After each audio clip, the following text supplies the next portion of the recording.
ஆக இன்றைய கிரேக்கம் என்ற லெமூரியாவின் ஒரு பகுதி. அந்த பகுதிக்கு ஹீப்ரு, மோசோ என்று இரு ஞானிகள் காடு மலை என சுற்றி தவம் புரிந்து, இங்கு தவம் என்ற வார்த்தைக்கு வேறு ஒரு அர்த்தம் உண்டு. ஒருவருக்கொருவர் அமைதியாக உட்கார்ந்து கொண்டு கண்களை மூடி கால்களை ஒன்றின் மீது ஒன்றாக மடித்துவிட்டு ஒரு ஆசன ரீதியில் உட்கார்ந்து மனக்கண் முன் எழுத்துக்களை வடிவமாக பார்க்கும் அந்த நிலைக்கு தவம் என்று அங்கு பொருளே.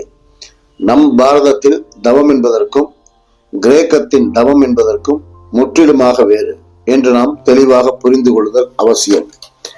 அந்த ஹீப்ரு, மோசா இருவரும் பொறுமையாக போராடியும் தவம் என்ற நிலை மேற்கொண்டு அமர்ந்து கண்முன் தோன்றும் எழுத்து வடிவங்களை எல்லாம் அவ்வப்போது காய்ந்த ஓடுகளில் கிறுக்கி பார்த்து கொண்டு உட்கார்ந்திருக்க, அந்த 20 வார்த்தைகளில் 20 வார்த்தைகள் மட்டுமே மாறி மாறி எழுத்துக்களாய் தோன்றியது.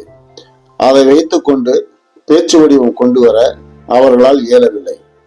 ஹீப்ரு மட்டும் எழுந்து நின்று கொஞ்சம் காலார நடக்க, ஹீப்ரு எழுந்ததை உணர்ந்த மோசோவும் எழுந்து எதுவுமே பேசாமல் இருவரும் ஆழ்ந்த சிந்தனையில் நடக்க துவங்கினார்.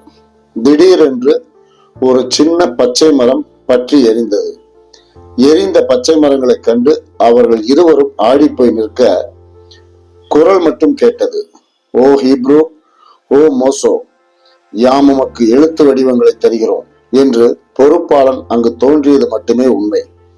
அது இன்றைய விவிலியம் மோசாவிற்கும் ஈசாவிற்கும் நோவாவிற்கும் தீ வடிவில் தோன்றியது பிதா என்பது தவறான ஒரு விஷயம். பைபிளில் அச்சடிக்கப்பட்டிருப்பது தவறு என்று இந்த நூலில் பதிவு செய்கிறோம். நெருப்பிலிருந்து தோன்றிய அந்த உருவம் ஜெகஜோதியாய் வானளாவ தோன்றி நின்று தன் கைகளை நீட்டி ஒரு பெரிய அகலப்பாறையை பிளந்து அதை 2 துண்டுகளாக்கி அந்த பாறையில் நெருப்புகளை கொண்டு ஹம்மா, ஃபாதர், பப்ளூஸ் போன்ற 26 எழுத்துக்களை கொண்டு 10 வரிகளாக 2 பாறைகளில் எழுதிவிட்டு, இதையே மாற்றி மாற்றி எழுத்து வடிவாக்குங்கள் என்று கூறி அந்த ஒளிக்கீற்று மறைந்து போனது. 26 எழுத்தை கடவுள் என்று அவர்கள் குறிப்பிட்ட அந்த அதிசயத்தை ஓடோடி சென்று அன்றைய தலைவனிடம், இதோ நாம் பேசுவதற்காக வானிலிருந்து கடவுள் தோன்றி எழுத்துக்களை கொடுத்தார். இதற்கு பெயர் உபநிஷதங்கள். இன்றும் நம் பூமியில் வேதங்களில் மறைக்கப்படாத ஒரு அற்புதம் உண்டு என்றால் அது உபநிஷதங்கள் தான். இந்த உபநிஷதங்களின் மூலமாகத்தான் எழுதவும் பேசவும் அறிந்து கொண்டதோடு பழம்பெரும் புராணங்களிலும் மனித வாழ்வியல் தத்துவங்களையும் பரிமாறிக்கொண்டதோடு அதை கொஞ்சம் கொஞ்சமாக இம்ப்ரூவ் செய்தும் கொண்டான்.